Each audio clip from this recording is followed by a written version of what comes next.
Shalom dan selamat pagi untuk anak-anak Tuhan di ISIB Nilai. Pada pagi hari ini saya bersama-sama dengan Anda dan saya mengucapkan terima kasih kepada kepimpinan ISIB Nilai karena memberi kepercayaan kepada saya untuk menyampaikan firman Tuhan lewat online ini.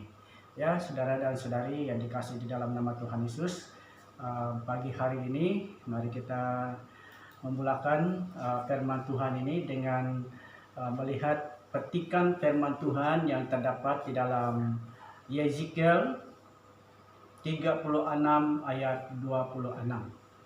Ya, Yeskiel 36 ayat 26.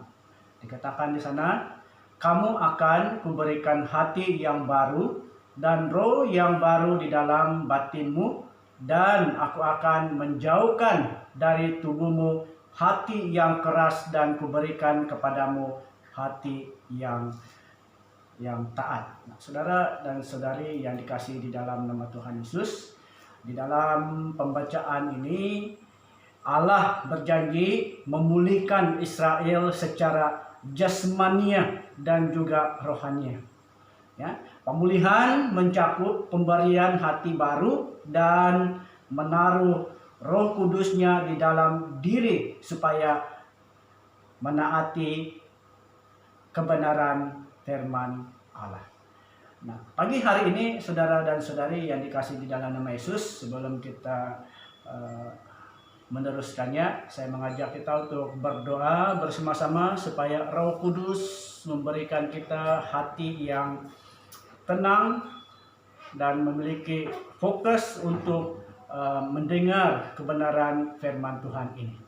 Ya, mari kita sama-sama berdoa. Bapa kami di dalam surga, dalam nama Tuhan Yesus, kami mengucap syukur karena Tuhan sudah memimpin kami untuk melewati waktu-waktu yang kami sudah alami bersama-sama. Terima kasih Tuhan, kami percaya semua ini karena Tuhan menyatakan kebaikan, kemurahan, dan kesetiaan. Terima kasih Tuhan, kami mengucap syukur. Saat ini kami mau mendengar kebenaran firman-Mu. Tuhan, Engkau yang memimpin, baik hamba-Mu yang Kau sudah percayakan untuk menemani anak-anak di ISIB Nilai ini. Engkau yang memberikan saya hikmat, baik kata-kata supaya mudah dimengerti. Begitupun anak-anak Tuhan yang mendengar kebenaran firman Tuhan ini, supaya mereka juga diberi kemampuan untuk mengerti kebenaran firman Tuhan ini dan punya fokus untuk mendengarnya. Terima kasih Tuhan, kami mau menyerahkan tempat dan waktu ini dalam tangan-Mu Tuhan Yesus. Engkau yang berkarya. Dalam dan atas nama Yesus kami mengucap syukur dan berdoa. Amin. Nah, saudara dan saudari yang dikasihi di dalam nama Tuhan, pagi hari ini saya mau membicarakan satu tema yang sangat perlu di dalam hidup kita sebagai orang percaya di awal tahun ini. Tema yang saya ingin kongsikan pada pagi hari ini adalah langkah pertama di tahun baru. Ya, langkah pertama di tahun baru. Seperti yang kita sudah baca di dalam firman Tuhan di Yeskiel 36 ayat 26 tadi, dikatakan bahwa kamu akan kuberikan hati yang baru dan roh yang baru di dalam batinmu, dan aku akan menjauhkan dari tubuhmu hati yang keras dan kuberikan kepadamu hati yang taat. Nah, saudara dan saudari yang dikasihi di dalam nama Tuhan Yesus, pastinya ya, tahun ini kita pasti rindu ya melihat janji-janji Tuhan digenapi, jawaban-jawaban doa dipenuhi, masalah-masalah dapat diselesaikan, dan juga segala harapan diberikan Tuhan. Ya, maka itu saudara dan saudari yang dikasihi di dalam nama Yesus, dalam mencapai harapan, dalam mencapai hati yang baru, dan juga menjauhkan tubuh dari yang tidak baik, maka kita perlu Ya, kita perlu melakukan 3 perkara yang saya ingin sampaikan di dalam kebenaran firman Tuhan ini. Yang pertama adalah melakukan segala sesuatu di dalam Tuhan Yesus. Ya, Kolose 3 ayat 17 mengatakan, dan segala sesuatu yang kamu lakukan dengan perkataan atau perbuatan, lakukanlah semuanya itu dalam nama Tuhan Yesus sambil mengucap syukur oleh Dia kepada Allah Bapa kita. Nah, saudara dan saudari yang dikasihi di dalam nama Tuhan Yesus,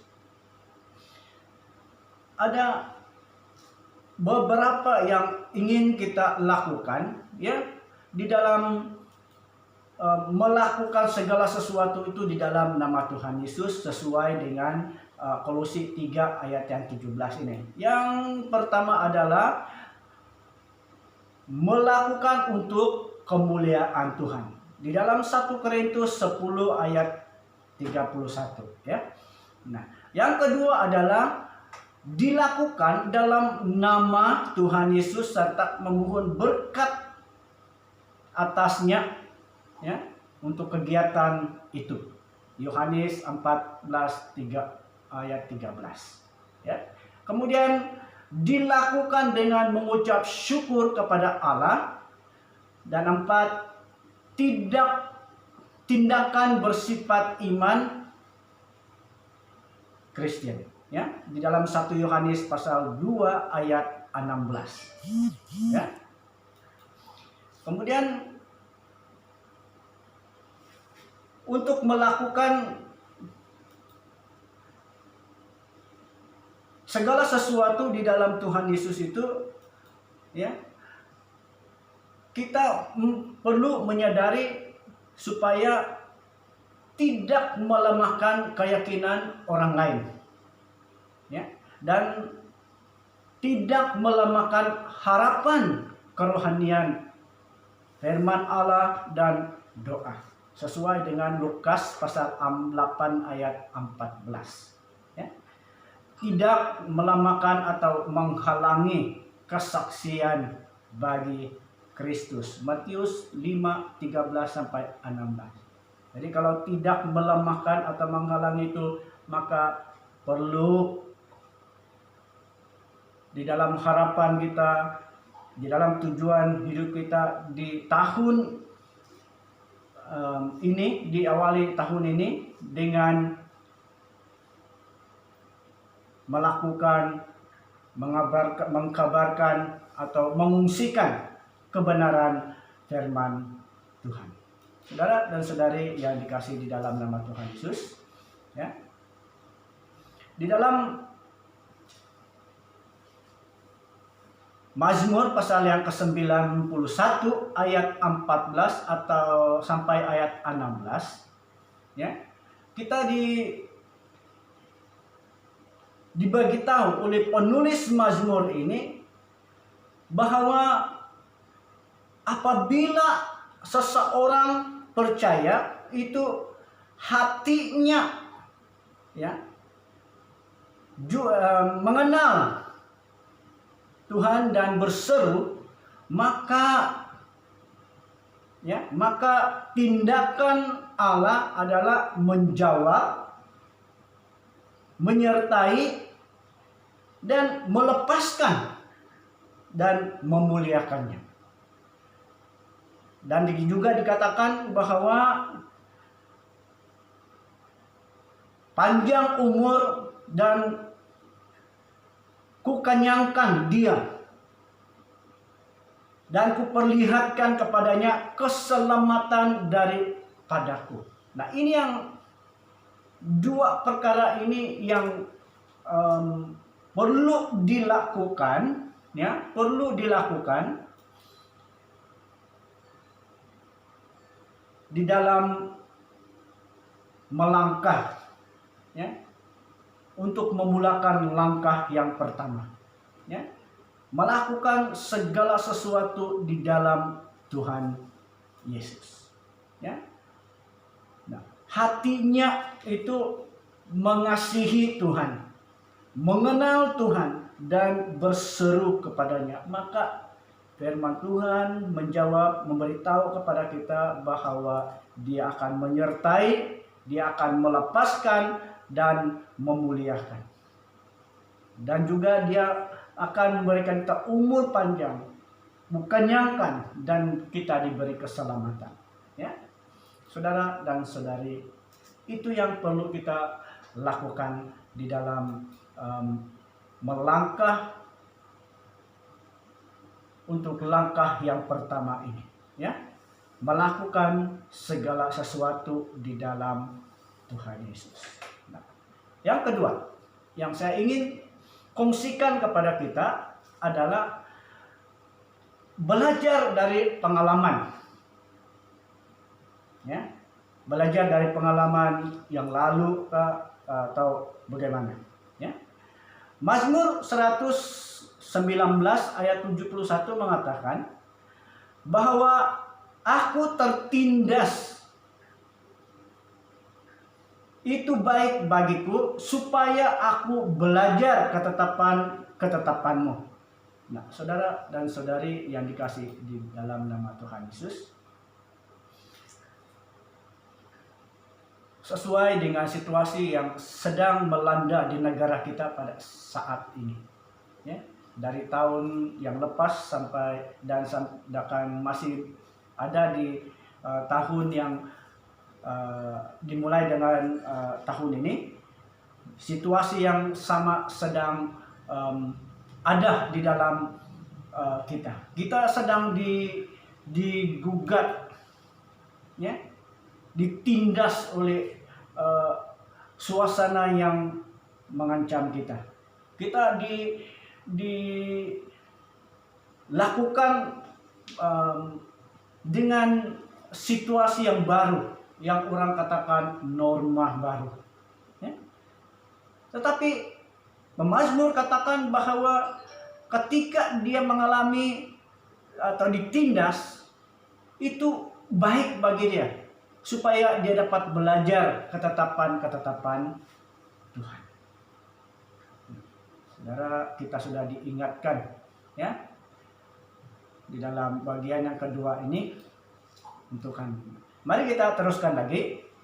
Dalam Mazmur ini mengungkapkan kasih yang agung untuk firman Allah yang tertulis.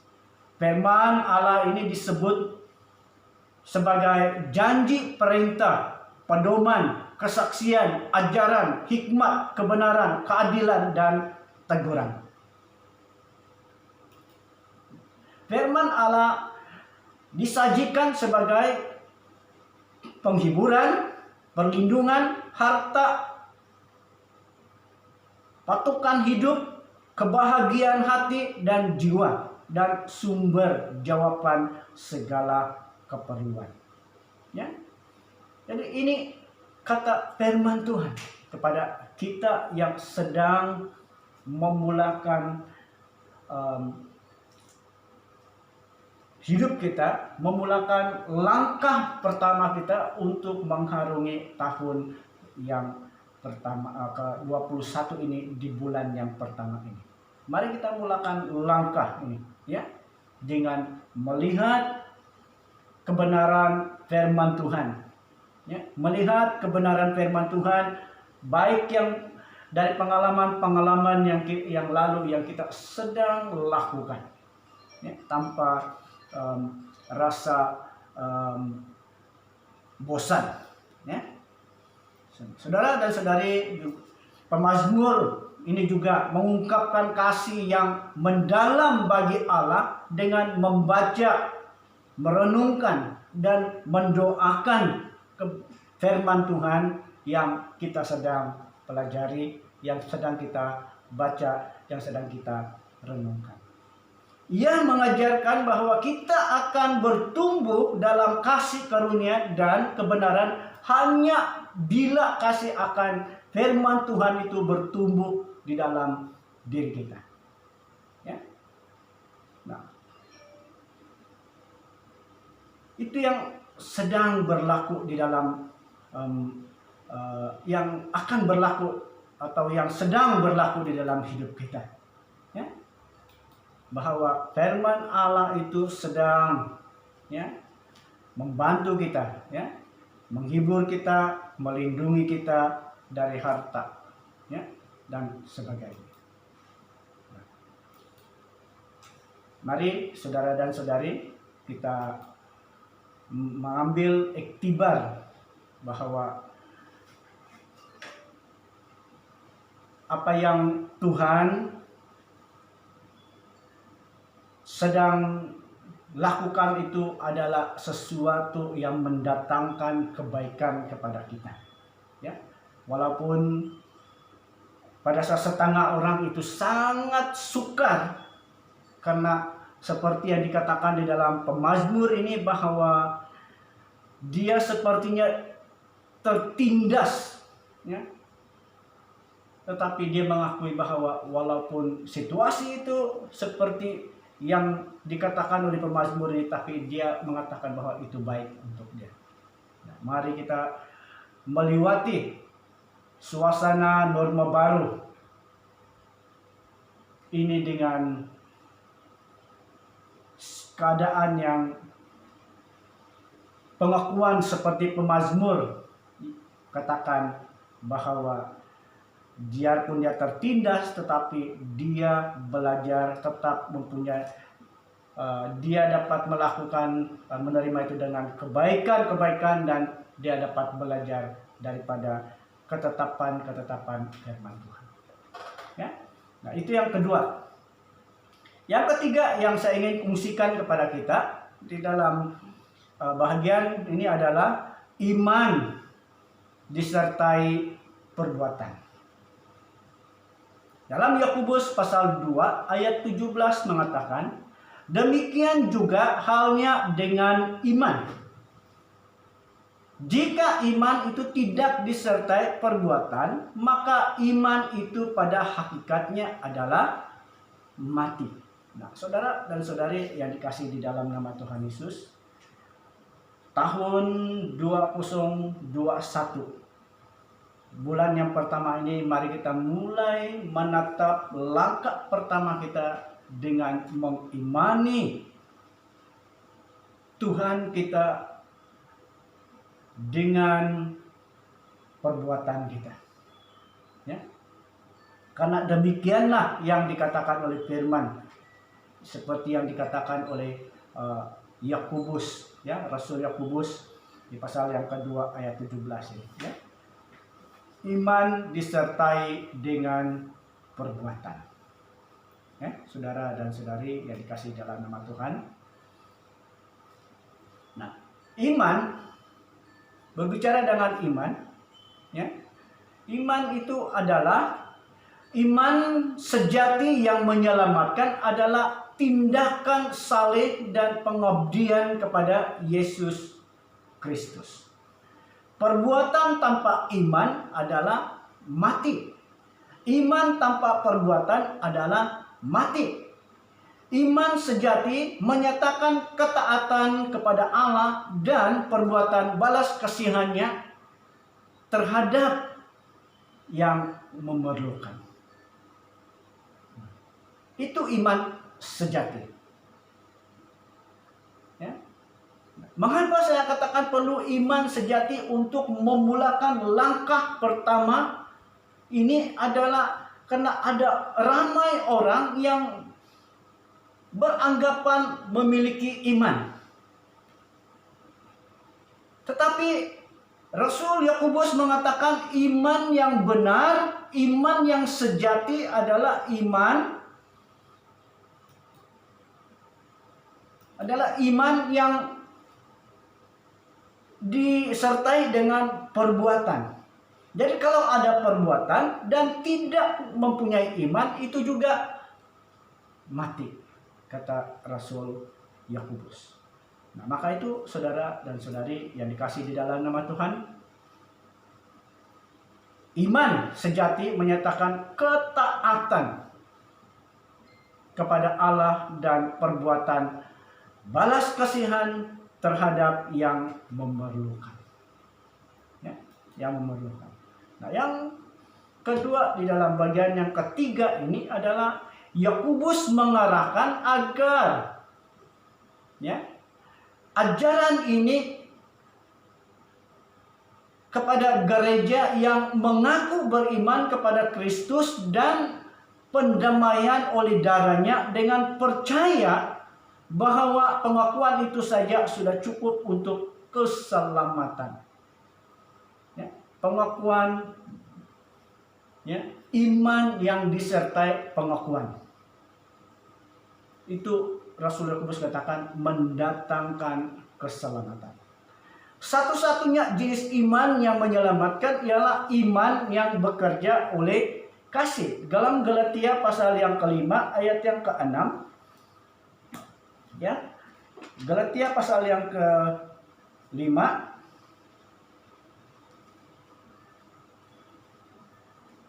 ayat yang ke-6 dikatakan di sana, saya membaca di dalam terjemahan versi Berneo, ya. Karena dalam Kristus Yesus sama ada bersunat ataupun tidak, tiada artinya, melainkan iman bekerja melalui kasih. Jadi di sini Rasul Paulus mengingatkan bahwa bukan karena tanda sunat, tetapi iman dengan kasih. Ya, saudara dan saudari yang dikasih di dalam nama Tuhan. Mari kita teruskan. Yang ketiga, di dalam bagian yang ketiga ini, ya,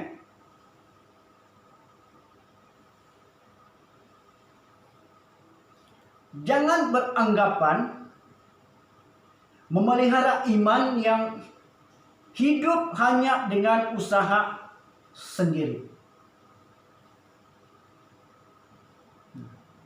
Kasih karunia Allah, Roh Kudus yang mendiami dan syafaat Kristus bekerja di dalam kehidupan untuk memampukan kita menanggapi Allah yang bertolak dari iman dan kepimpinan. Ya. Jadi iman kita itu melalui kasih karunia Allah yang sekarang ini kita ini dituntun oleh kuasa Roh Kudus, ya, untuk memampukan kita menanggapi kasih Kristus. Ya, saudara dan saudari yang dikasih Tuhan. Nah, keyakinan iman dan kehidupan doa harus selalu diimbangi dengan perbuatan. Keyakinan iman dan kehidupan doa harus selalu diimbangi dengan perbuatan.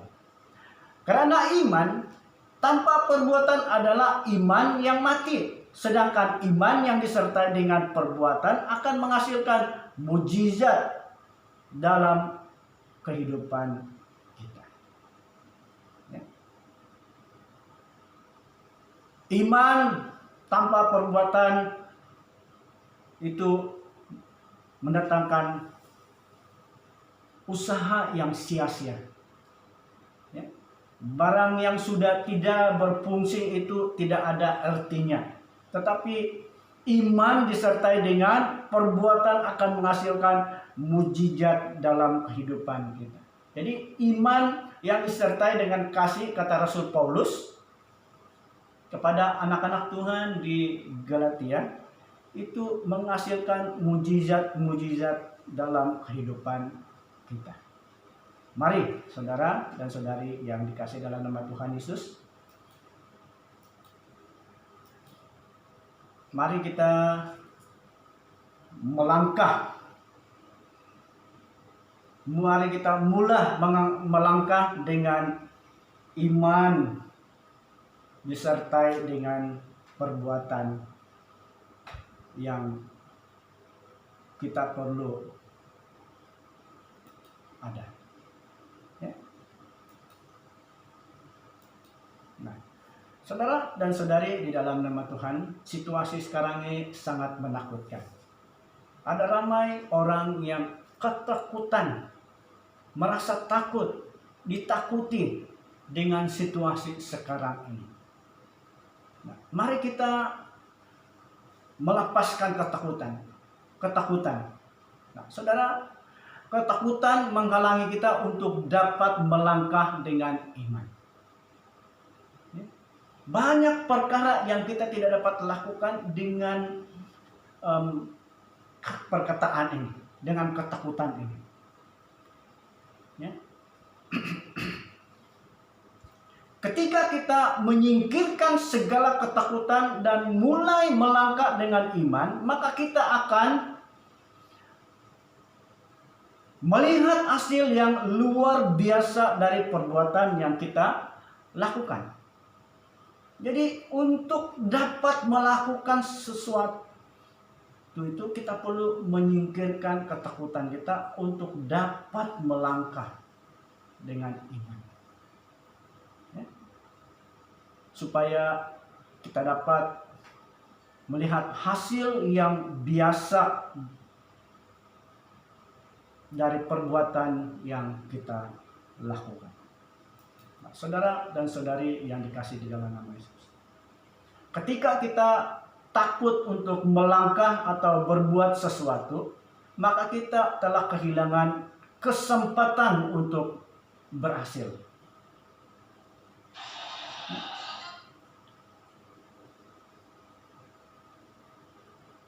Takut itu membuat kita kehilangan kesempatan untuk berhasil. Mungkin juga ketika kita melangkah, kita akan menemui kegagalan. Pasti ada di dalam pikiran kita. Nah, saya mengambil satu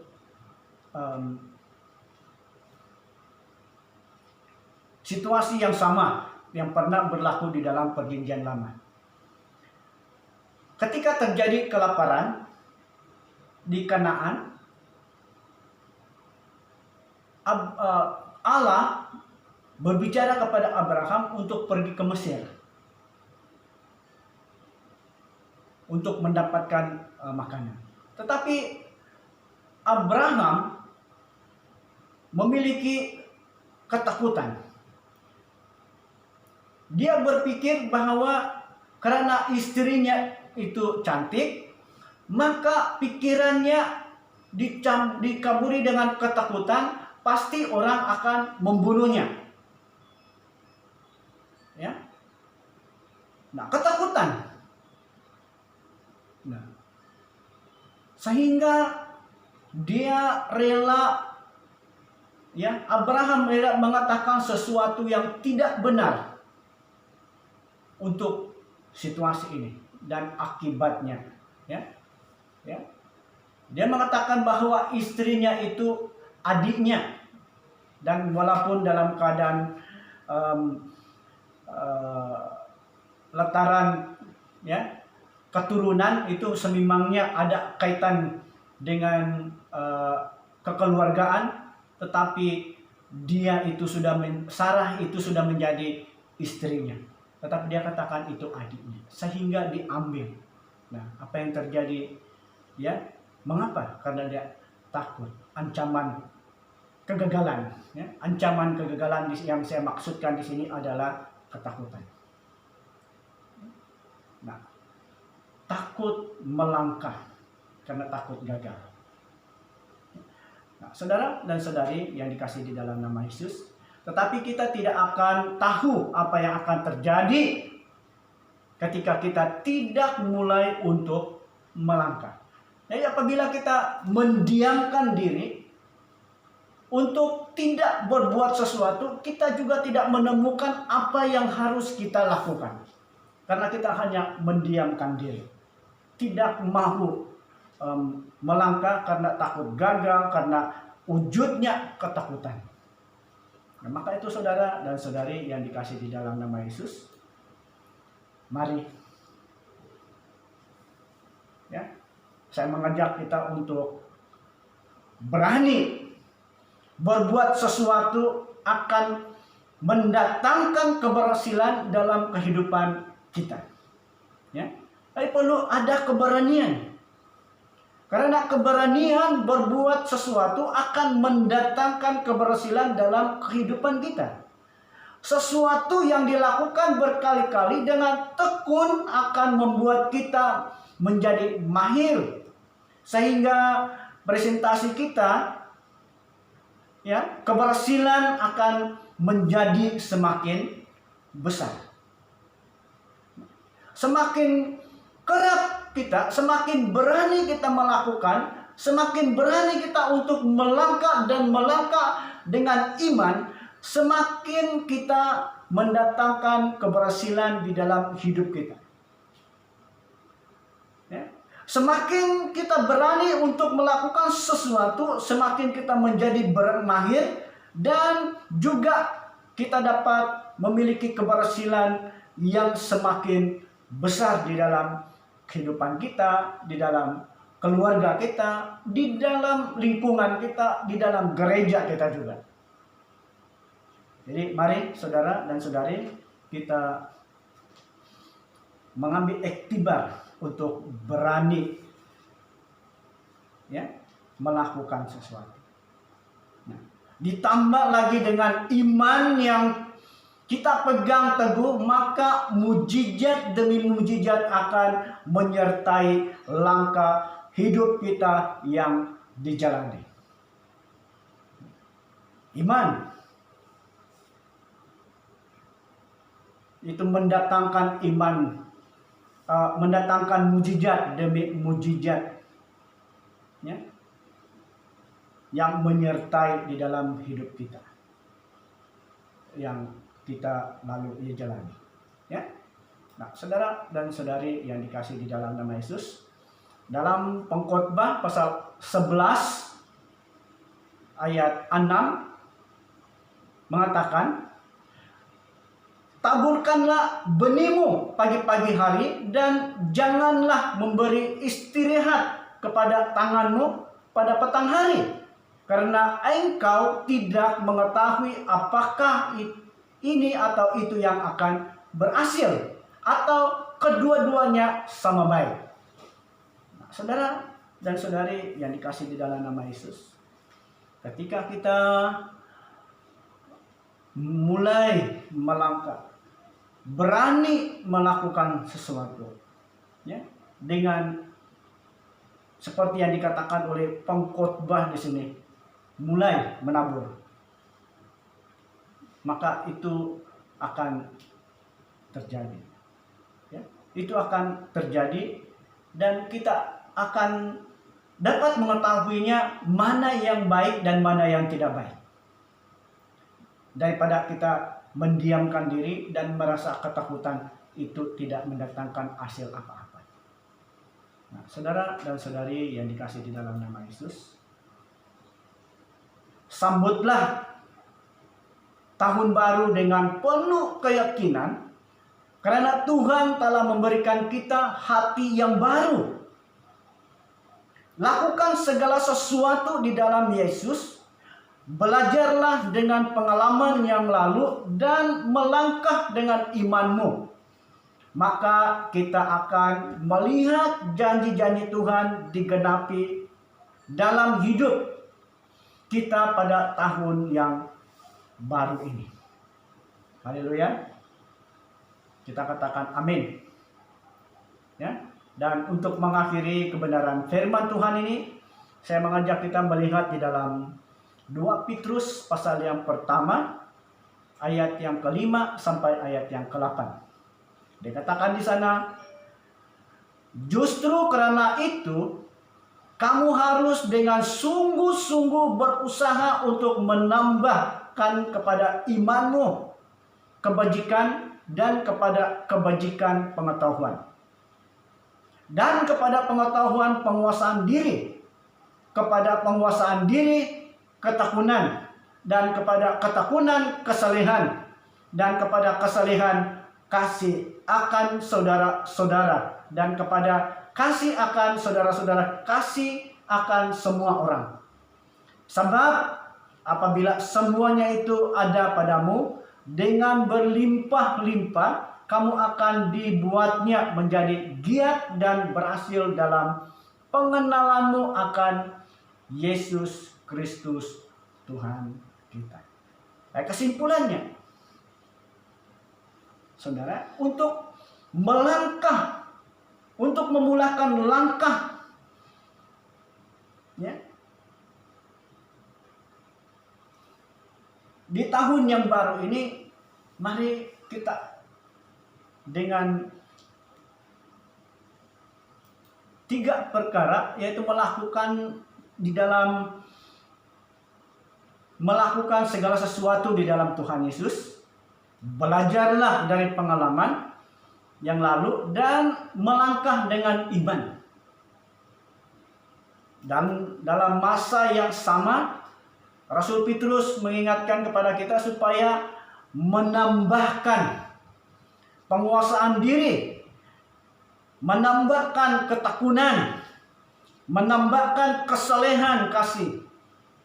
Dan apabila kita melakukan itu, Rasul Petrus mengatakan, ya, sebab apabila semua itu ada padamu dengan berlimpah-limpah, kamu akan dibuatnya menjadi giat dan berhasil dalam pengenalanmu akan Yesus Kristus. Saudara dan saudari yang dikasihi di dalam nama Yesus, mari kita minta Tuhan yang memimpin kita untuk memulakan langkah pertama di tahun baru ini sesuai dengan kebenaran yang kita sudah pelajari pada pagi hari ini. Mari kita berdoa. Bapa kami di dalam sorga, kami mengucap syukur Engkau sudah menyertai kami di dalam ibadah online ini. Kebenaran firman-Mu sudah diungkapkan, sudah diterangkan, sudah disampaikan. Dan kami membiarkan kuasa Roh Kudus-Mu Tuhan yang sudah ada di dalam hidup setiap pribadi, yang memberikan pengertian yang sempurna dari kebenaran-kebenaran firman-Mu ini. Terima kasih Tuhan. Terima kasih untuk hikmat yang Kau sudah berikan. Terima kasih untuk kemampuan yang Kau sudah berikan. Kami serahkan semuanya Tuhan. Dan Tuhan melalui kuasa Roh Kudus-Mu yang menyempurnakan, membantu. Terima kasih Tuhan, ini doa ucapan syukur kami, permohonan kami di dalam nama Yesus. Kami sudah mengucap syukur dan berdoa, kita katakan amin. Baik, saudara dan saudari, sampai di sini kebenaran firman Tuhan. Terima kasih untuk perhatian Anda dan juga fokus yang Anda sudah berikan. Terima kasih.